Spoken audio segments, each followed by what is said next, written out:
Hey everyone, and welcome back. Today we're diving headfirst into the world of AI. It's everywhere you look these days, and for good reason. It's kind of a big deal. You guys sent over some really fascinating stuff this time. ZAKA AI's programs and their Increase Your ZAKA newsletter. Lots to unpack. Yeah, it's a lot. It really feels like drinking from a fire hose sometimes, doesn't it? So much happening so fast. But that's why we're here, to break it all down, to figure out what you really need to know to navigate this brave new world of AI. So first up, let's talk about ZAKA AI.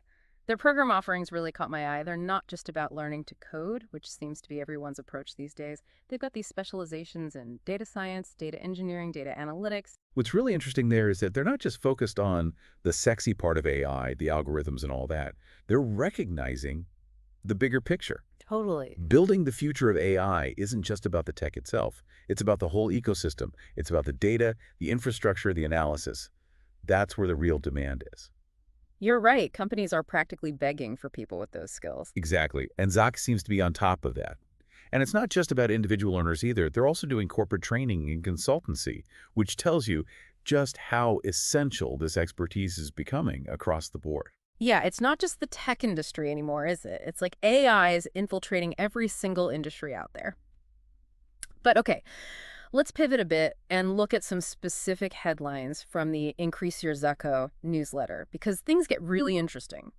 Meta, those metaverse masterminds, they're up to something. They're launching AR glasses Orion by 2027. Whoa. Imagine the internet, but it's all around you. It's like they're ripping ideas straight out of science fiction. That's wild. 2027 isn't that far away. It's coming whether we're ready or not. And get this, they're also rolling out celebrity-voiced AI chatbots. So you can have like Oprah or The Rock helping you through your day. Okay, now that's where I'm listening. This isn't just about cool gadgets, though. Yeah. Right? Meta's pouring billions into this whole AR/AI combo because they're betting big on it.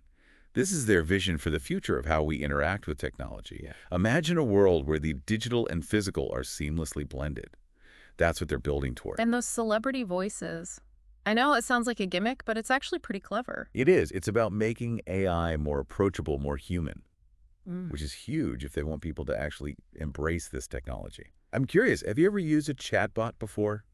Like, really interacted with one? Oh, all the time. Customer service, mostly. What'd you think? Honestly, the more human-like it sounds, the less I feel like I'm losing my mind talking to a robot. It's the robotic voice that throws me off. Exactly. It's all about that comfort level. For sure. Okay, moving on. One headline really made me do a double take. OpenAI Academy. Oh, yeah, that caught my eye, too. It sounds a bit dry at first. It's all about educating policymakers on AI. Important stuff, though. Hugely important. It's like we've all seen those sci-fi movies where AI goes rogue, right? While OpenAI is trying to prevent that from happening in the real world. It's smart. AI isn't just some abstract concept anymore. It's shaping our world. OpenAI gets that, and they're taking a proactive approach with regulation. Which is crucial because, let's be real, figuring out the rules and regulations around AI, that's going to be just as important as building the tech itself. Absolutely. It's a whole other can of worms. Yes. And what I find interesting is their focus on collaboration. They're bringing everyone to the table. Policymakers, researchers, industry leaders. They're saying, hey, we need to figure this out together. I like that approach. It's not about tech people making decisions in a vacuum. It's about everyone having a seat at the table, which is, honestly, a bit refreshing these days, don't you think? Definitely. All right, so we've talked about AI education and the need for regulation, but I'm sure people are wondering, what does this all mean for me? Right. How do we actually use this information? And that's where things get really interesting. The Increase Your ZAKA newsletter, they have a whole section dedicated to exactly that. And they lead with Google's answer to ChatGPT, which they're calling Gemini. And you might be thinking, oh, great, another AI chatbot. But Google's playing the long game here. It's true. It's not just about replicating what's already out there. Exactly. They're not focusing on flashy features or trying to win some popularity contest. They're going for customization and what they're calling grounding, which basically means they're teaching AI to think more like we do.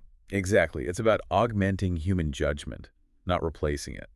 And they gave some great examples in the newsletter, like Bell Canada using Gemini to personalize customer interactions and saving millions. Real-world applications. Or UPS optimizing delivery routes in real time using Gemini. That's amazing. So this isn't some far-off futuristic fantasy. It's happening right now. It is, and the takeaway for me, and I think for our listeners too, is that it's about finding the right AI tools for your specific needs. Which makes sense, right? Just like ZAKA AI, they tailor their programs to different career paths, different goals. It's not one size fits all. It's like having a Swiss Army knife of AI tools. You just need to know which one to use and when. Precisely. Speaking of tools, the newsletter highlights 5 AI tools that anyone can start using today, even if you don't know a single line of code. Oh, yeah, those were pretty cool. We're talking Copy.ai, Jasper, Write Sonic. Catchy names. I know, right?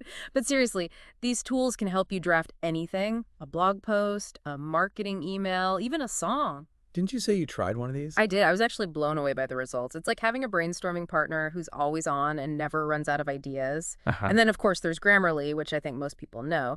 But it's not just about catching typos anymore. It's gone way beyond that. Way beyond. They're using AI to analyze your writing style and give you suggestions to make it clearer, more concise. Like having a personal editor. Exactly.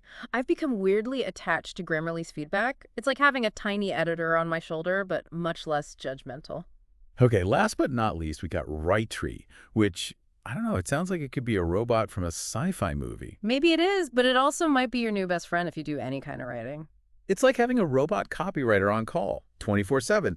Need a product description at 3 a.m. Writer's your guy. Or gal. Or gal. You're right. So what you're saying is AI isn't coming for our jobs. It's coming for our writer's block. In a way, yes. But seriously, what I think is so fascinating about all these tools, whether it's Grammarly or Write-tree or these other ones, is that they're all about boosting productivity and creativity. And those are the skills that are going to be even more valuable in an AI-powered world. Because it's not about being replaced. It's about learning to work alongside AI. It's like AI is becoming another tool in your toolbox. Exactly. Okay, big picture time. We've covered a lot of ground here, from ZAKA AI's programs to mind-blowing AR glasses to AI tools we can use right now.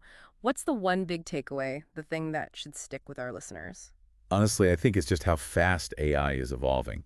What seemed impossible a few years ago is becoming commonplace. Right, it's mind-blowing. Staying informed isn't optional anymore, it's essential. And that's what makes resources like ZAKA and their newsletter so valuable. They curate the signal from the noise. They do the hard work for it. Exactly. Okay, one last thing before we go, because it really got me thinking. The newsletter mentioned this AI called Notebook LM, and apparently it can summarize long YouTube videos for you. Oh yeah, I read about that. Which is amazing on its own, but then I got to thinking, we're talking about AI helping us manage the very problems it creates. What do you mean?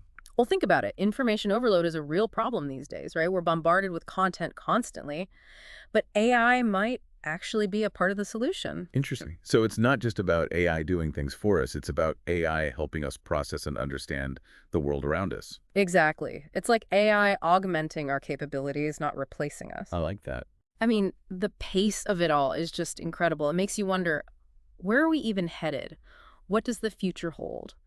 It's exciting, but it's also a little, I don't know, uncertain. Right. And it's not just about the technology itself. It's about what it means for us, for society. Like, are there ethical lines we shouldn't cross? Exactly. That's what I was just thinking. With all this AI talk, we got to be careful, right? It's powerful stuff. We need to make sure it's used ethically.